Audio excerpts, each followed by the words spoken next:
ভাইয়া, আব্বার একটা আইফোন কিনে দিতে কইলাম, বললাম তোমারে বলতি।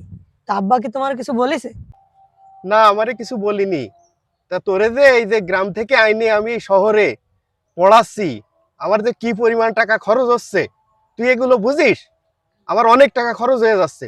তোর পিছনে আমি এখন আর এত টাকা খরচ করতে পারবো না, তুই যা যা।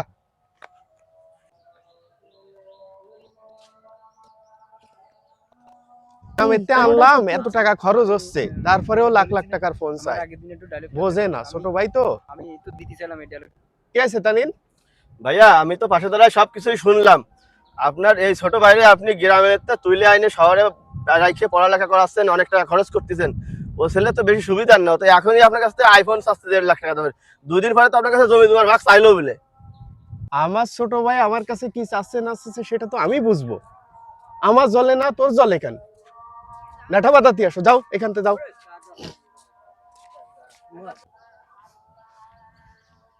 কিরে বন্ধু, মন খারাপ করতেছিস কেন?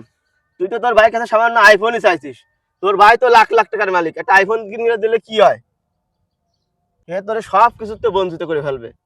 তোর ভাই কিন্তু বেশি সুবিধার লোক না। শোন বন্ধু, বন্ধু আসিস, কিন্তু ভাই নিয়ে কোনো কথা কবি না। আমার ভাই আমার আইফোন কিনে দিক আর না দিক, আমার ভাই তো আমার ভাই, সেটা তোর বোঝা লাগবে না। তুই মেলা বেশি বুঝতেছিস। তুই তোর সরকার তেল দে, যা আনতে যা, যা যা।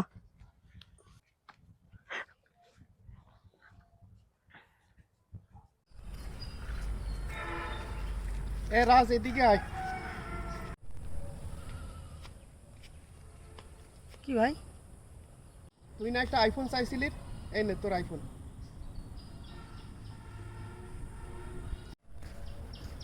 এটা আমার? হ্যাঁ হ্যাঁ।